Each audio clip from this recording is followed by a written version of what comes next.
श्री स्वामी समर्थ. श्री गुरुचरित्र अध्याय 41. साय देवाची गुरुसेवा. काशी यात्रा. त्वष्टाख्यान. नामधारक सिद्धमुनींना साष्टांग नमस्कार करून हात जोडून म्हणाला, महाराज, तुम्ही खरोखर संसार सागर तारक आहात. आत्तापर्यंत श्री गुरुचरित्र सविस्तर सांगितले, त्यामुळे मी धन्य झालो. माझ्या ठिकाणी सत्य ज्ञानाचा उदय झाला. मला तुम्ही गुरुस्मरणी अमृत पाजले. माझी तुमच्या चरणी एक विनंती आहे. तुम्ही श्री गुरूंच्या सानिध्यात होता त्यावेळी तेथे आणखी कोण कोण शिष्य होते?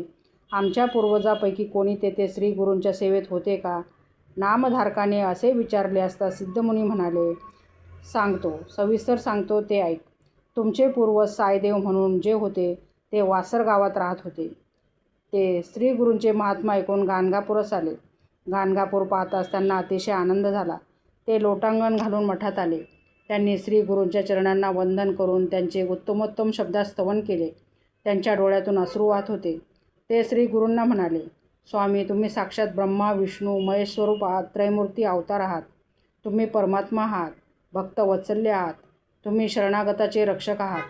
सर्व तीर्थे तुमच्या चरणाशी आहेत. तुमचे महात्म्य मी काय वर्णन करणार. तुम्ही वंद्याश्रीला कन्यापुत्र दिलेत. वाळलेले लाकूड पल्लवित केलेत. वांजमैस दुभती केलीत. तुम्ही विष्णू स्वरूप आहात. त्रिविक्रम भारतीला तुम्ही विश्वरूप दाखविले. पतिताकरवी वेद म्हणविले. असा तुमचा महिमा. तुम्ही भक्तांचा उद्धार करण्यासाठी त्रयमूर्ती अवतार घेतला. तुमचा महिमा अगाध आहे. सायदेवाने असे स्तवन केले असता प्रसन्न झालेले श्री गुरु त्याच्या मस्तकावर हात जोड ठेवून म्हणाले, आता तू संगमावर जा. तेथे स्नान कर व अश्वत्थाची पूजा करून मठात परत ये. आज तू आमच्याबरोबर भोजन करायचे आहे. श्री गुरूने अशी आज्ञा करता सायदेव संगमावर जाऊन स्नान करून व अश्वत्थाची पूजा करून मठात परत आला. त्याने श्री गुरूची यथासांग पूजा केली. श्री गुरूंच्या समवेत बसले असता त्यांनी सायदेवाला विचारले, तुझे नाव गाव कोणते? तुझी बायको मुले कोठे असतात? तुझ्या घरी सर्व ठीक आहे ना? त्यावर तो म्हणाला, माझे नाव सायदेव. उत्तराकांची नावाच्या गावात मी माझ्या बायको मुलासह राहतो. माझे सगळे लोक संसारी आहेत. मला मात्र आपल्या येथे राहून आपली सेवा करायची इच्छा आहे. श्री गुरु म्हणाले, तू येथे कशाला राहतोस? आमची सेवा करणे वाटते इतके सोपे नाही. आम्ही कधी गावात तर कधी अरण्यात राहतो. तुला कष्ट सोसणार नाहीत. त्यावर सायदेव म्हणाला, स्वामी, कितीही कष्ट पडोत, मला त्याची पर्वा नाही.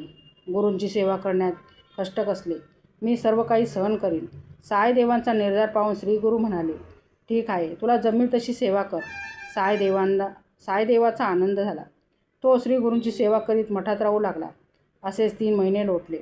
एके दिवशी श्री गुरूने त्याच्या धैर्याची परीक्षा पाहण्याचे ठरवले. एके दिवशी श्री गुरु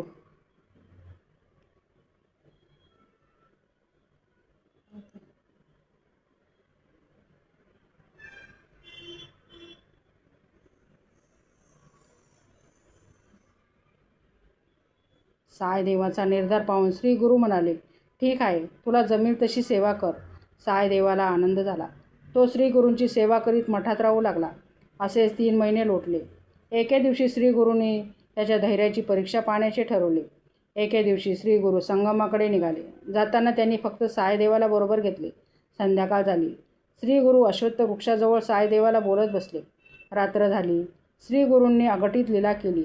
अचानक सोसाट्याच्या वाऱ्यासह पाऊस कोसळू लागला. झाडे उन्मळून पडली. सगळीकडे पाण्याचे पाट वाहू लागले. हवेत एकदम गारवा आला. सायदेवाने श्री गुरूंच्या अंगावर पांघरून घातले, तरी थंडी कमी होईना. म्हणून श्री गुरु सायदेवाला म्हणाले, तू लवकर मठात जा व शेकण्यासाठी विस्त घेऊन ये. मात्र येताना उजवीकडे किंवा डावीकडे जराही पाहू नकोस. श्री गुरूने सांगितल्याप्रमाणे सायदेव विस्त वाढण्यासाठी गावाकडे निघाला. मुसळधार पाऊस कोसळत होता. सगळीकडे अंधार होता. रस्ता निस्तेज दिसत नव्हता. मधून मधून विजा चमकत होत्या. त्या प्रकाशात सायदेव गावाकडे जात होता. तो गाणगापुराच्या वेशीपाशी गेला व द्वापाराला हाक मारून म्हणाला, श्री गुरूसाठी विस्त व्हावा आहे, तो दे. द्वारपालाने पेटते निखारे एका पात्रात घालून दिले. ते निखारे घेऊन सायदेव परत निघाला. त्याने मनात विचार केला, श्री गुरूंनी मला सांगितले होते डावी उजवीकडे पाहू नको, पण असे का सांगितले? त्याला समजेना.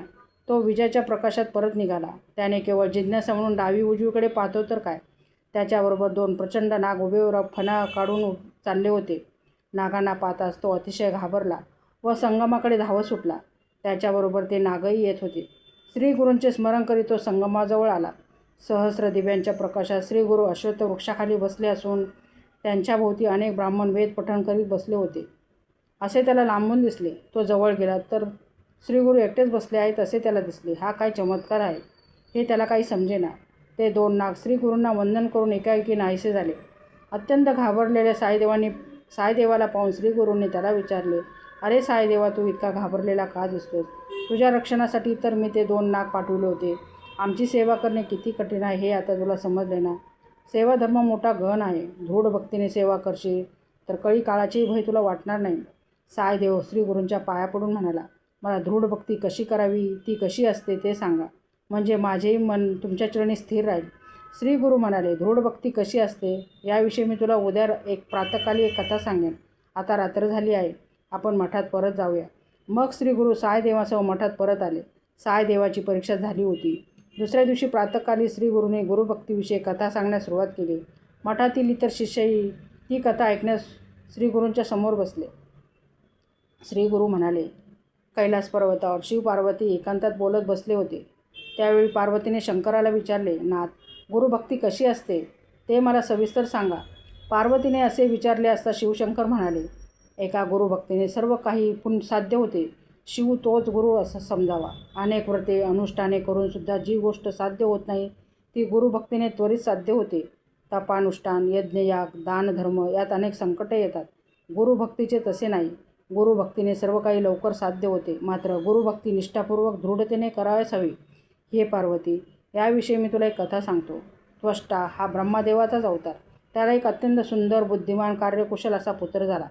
त्वष्टाने यथासमय त्याचे मौजीबंधन करून त्याला विद्याधनासाठी गुरुगृही पाठवले. ती गुरुगृही राहून आपल्या गुरुची अगदी मनोभावी सेवा करीत असे. एके दिवशी मोठा पाऊस सुरू झाला. गुरूंची पूर्ण शाळा गळू लागली. त्यावेळी गुरु त्या शिष्याला म्हणाले, ही आमची जीर्ण झालेली पर्णशाळा दरवर्षी पावसाळ्यात गळते, म्हणून तू आमच्यासाठी एक भक्कम कधीही न गळणारे घर तयार कर. त्याचवेळी गुरुपत्नी त्या शिष्याला म्हणाले, माझ्यासाठी एक चांगली कंचुकी आण. ती विणलेली नसावी किंवा शिवलेली नसावी. गुरुपुत्र म्हणाला, माझ्यासाठी पादुका आण.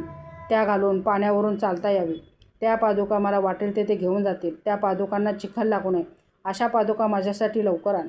गुरुकन्या म्हणाली, माझ्यासाठी काहीतरी आण. मला 2 कर्णभूषणे आण. त्याचप्रमाणे मला खेळण्यासाठी हस्तिदंती घरकुल आण. ते कधीही तुटणार नाही, जीर्ण होणार नाही असे असावे. ते एका खांबावर उभे असावे. मी जेथे असेन तेथे ते आपोआप यावे. त्या घरात पाट वगैरे सर्व काही असावे. त्यात ठेवण्यासाठी भांडीकुंडी असावी. ते सदैव नवे दिसावे.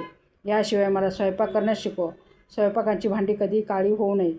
त्या शिष्याने त्या सर्व वस्तू आणण्याचे कबूल केले. मग सर्वांचा निरोप घेऊन तो निघाला व एका मोठ्या अरण्यात शिरला. आता तो मोठ्या काळजीत पडला. तो विचार करू लागला, मी एक साधा ब्रह्मचारी. मला साधी पत्रावळ लावता येत नाही. मग मी या सर्व गोष्टी कशा काय करणार? आता मला कोण मदत करेल? ही सांगितलेली सर्व कामे मी लवकर केली नाही तर गुरु माझ्यावर रागवतील, मला शाप देतील. मग मी हे न जमणारे काम का बरे स्वीकारले? आता प्राणत्याग करणे हाच एक उपाय. असा विचार करीत असताना तो वनातून जात असताना एक अचानक अवधूत त्याला भेटला. तो बालब्रह्मचार्याला म्हणाला, तू कोठे चालला आहेस? तू कसल्या तरी काळजीत दिसतो आहेस. तुझी काय चिंता आहे मला सांग. दुःख करू नकोस. तो अवधूत असे बोलला असता तो बालब्रह्मचारी त्याच्या पाया पडून म्हणाला, स्वामी, मला वाचवा. मी चिंतासागरात बुडालो आहे. माझे पूर्व पुण्य थोर म्हणून आज तुम्ही मला भेटलात. तुम्ही साक्षात परमेश्वरच आहात.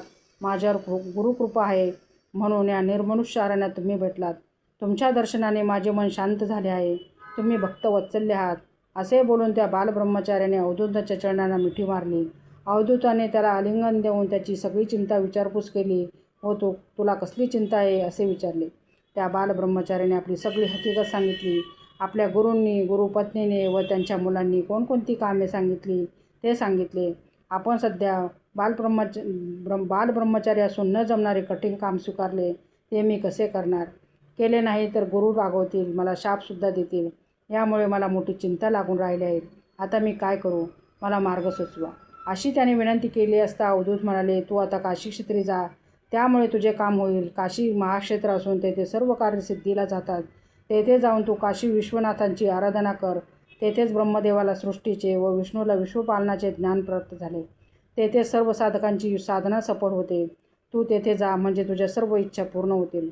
तुला 4ही पुरुषार्थ प्राप्त होतील. त्या क्षेत्राला आनंदकानन असे म्हणतात. तेथील पुण्याची गणनाच करता येत नाही. त्या काशी क्षेत्रात फिरताना प्रत्येक पावलागणिक यशोमेघ यज्ञ केल्याचे पुण्य होते. यावर विश्वास ठेव, कसली चिंता करू नकोस. अवधूताने असे विचारले असता तो ब्रह्मचारी म्हणाला, मी येथे अरण्यात आहे. मला काशी कोठे आहे काहीच माहीत नाही. मी आनंदकानन पृथ्वीवर आहे की स्वर्गात आहे, ते पाताळ लोकात आहे की आणखी कोठे मला माहीत नाही. मला तेथे कोण नेणार? तुम्ही मला न्याल का? पण तुम्हाला खूप कामे असणार, त्यामुळे मला तिथे न्या असे मी कसे म्हणू? अवधूत म्हणाला, चिंता करू नकोस, मी तुला घेऊन जातो. तुझ्या निमित्ताने मला काशी विश्वनाथाचे दर्शन घडेल. काशी यात्रा नाही तर जीवन व्यर्थ ठरते. असे बोलून त्या अवधूताने योगबलाने एका क्षणात त्या ब्रह्मचार्यास काशीक्षेत्री नेले. तेथे गेल्यावर अवधूताने ब्रह्मचार्यास काशीक्षेत्री नेले. तेथे असलेल्या शिवलिंगाचे कोणत्या क्रमाने दर्शन घ्यावे ते सगळे नीट समजावून सांगितले. अवधूताने त्या बालब्रह्मचार्याला काशी महात्म्य सांगून, उत्तर मानसयात्रा कशी करावी हे सांगून, काशीतील अनेक तीर्थाचा क्रमही सांगितला. संपूर्ण यात्रा त्याच्याकडून करवून घेतली. काशीतील अनेक कुंडाची, लिंगाची, देवदेवताची नव्हे, त्यांची महात्म्य सांगितले. ही सर्व यात्रा तू यथाविधी कर, म्हणजे तुझ्या सर्व इच्छा पूर्ण होतील, असा आशीर्वाद देऊन तो अवधूत गुप्त झाला. अतिशय आनंदित झालेल्या ब्रह्मचार्याने यथाविधी संपूर्ण यात्रा पूर्ण केली. त्यावेळी प्रसन्न झालेले भगवान शंकर प्रकट झाले व तुला हवे असेल तो वर माग, असे म्हणाले. आपल्या गुरूंनी, गुरुपत्नीने व गुरुकन्यापुत्राने जे जे मागितले ते सर्व ब्रह्मचार्याने शंकराला सांगितले. संतुष्ट झालेले शंकर त्याला म्हणाले, तुझी गुरुभक्ती पाहून मी तुझ्यावर प्रसन्न झालो आहे. तुला सर्व विद्या प्राप्त होतील, तू विश्वकर्मा होशील, तुला चारही पुरुषार्थ प्राप्त होतील, तुला सृष्टी रचनेचे सामर्थ्य प्राप्त होईल, असा वर देऊन शंकर भगवान गुप्त झाले. त्या वरप्राप्तीने आनंदित झालेल्या त्या ब्रह्मचार्याने आपल्या नावाचे विश्वकर्मेश्वर लिंग स्थापन केले. मग त्याने भगवान शंकरांनी दिलेले सामर्थ्याने आपले गुरु, गुरुपत्नी, गुरुकन्यापुत्र यांनी जे जे सांगितले ते सर्व निर्माण करून सर्व वस्तूसह तो गुरुगृही परत आला. त्याने आपल्या गुरूंना साष्टांग नमस्कार घातला. गुरु, गुरुपत्नी व गुरुकन्यापुत्र यांनी ज्या ज्या वस्तू मागितल्या होत्या त्या त्या वस्तू त्यांना दिल्या. त्याची गुरुभक्ती पाहून गुरूंनी त्याला अनेक आशीर्वाद दिले. गुरु त्याला म्हणाले, तुझ्या भक्तीने मी संतुष्ट झालो. तुला सर्व विद्या प्राप्त होतील, तुझ्या घरी अष्टशौर्य नांदतील, त्रयमूर्ती तुला वश होतील, चंद्र सूर्य तुझे नाव चिरंजीव राहील, तू 14 विद्या 64 कला याचा ज्ञात होशील, अष्टसिद्धी नवनिधी तुझ्या अधीन होतील, तुला सृष्टीची रचना करताना कोणतीही अडचण येणार नाही. श्री गुरु नरसिंह सरस्वती साईदेवाला व इतर शिष्यांना विश्वकर्माख्यान व गुरुभक्ती महिमा सांगत होते. तोपर्यंत सकाळ झाली. साईदेव श्रीगुरूंच्या चरणांना वंदन करून म्हणाला, स्वामी, तुम्ही मला काशी यात्रेविषयी सांगत होतात, त्याचवेळी मी तुमच्याबरोबर काशी क्षेत्रातच फिरत होतो असे मला जाणवत होते. त्यावेळी मी ते स्वप्न पाहत होतो की सत्य मला माहीत नाही. असे बोलून त्याने तिथले तेथे आदो ब्रह्म त्वमेव जगता हे तयंत प्रासादिक संस्कृत स्तोत्र रचून श्रीगुरूंना ऐकवले आणि म्हणाला, स्वामी, आपणच त्रयमूर्तीचा अवतार आहात. केवळ भक्तजनांच्या उद्धारासाठी आपण पृथ्वीवर अवतीर्ण झालात. मला तुम्ही चारही पुरुषार्थ प्राप्त करून दिलेत. आपणच विश्वनाथ असून आपल्या चरणाशी काशी आहे. त्यावर प्रसन्न झालेले श्रीगुरू म्हणाले, तूच आमचा श्रेष्ठ भक्त आहेस, म्हणूनच तुला मी काशी दाखवली. तुझ्या 21 पिढ्यांना या यात्रेचे फळ मिळेल. आता तू तुझ्या बायका मुलासहित तेथे राहून आमची सेवा कर. पण काही झाले तरी यवनाची सेवा करू नकोस. जर केलीस तर तुझा नाश होईल. साईदेवाला अतिशय समाधान वाटले. इतर शिष्यांनी सुद्धा इत्यादी कन्नड स्तोत्रे तयार करून म्हटली. ती ऐकून श्रीगुरू अतिशय प्रसन्न झाले. मग साईदेव आपल्या गावी गेला व आपल्या बायका मुलांना घेऊन मठात आला. सर्वांनी श्रीगुरूंच्या चरणांना वंदन केले. मग सर्व शिष्यांनी आपल्या भोवती बसून श्रीगुरूने त्यांना उपदेश केला. श्रीगुरू साईदेवाला म्हणाले, तुझ्या या ज्येष्ठ पुत्र नागनाथाला पूर्णायुष्य प्राप्त होईल, त्याची वंशवृद्धी होईल, तो माझा परमभक्त होईल. तुला आणखी एक पत्नी असेल, तिला 4 पुत्र होतील, त्यांना सर्व प्रकारची सुखे प्राप्त होतील. तुझ्या ज्येष्ठ पुत्राची सर्वत्र मोठी कीर्ती होईल. आता तुम्ही सर्वांनी संगमावर जाऊन स्नान करून यावे. मग सर्वजण संगमावर जाऊन विधिवत स्नान करून व अश्वत्थाची पूजा करून मठात आले.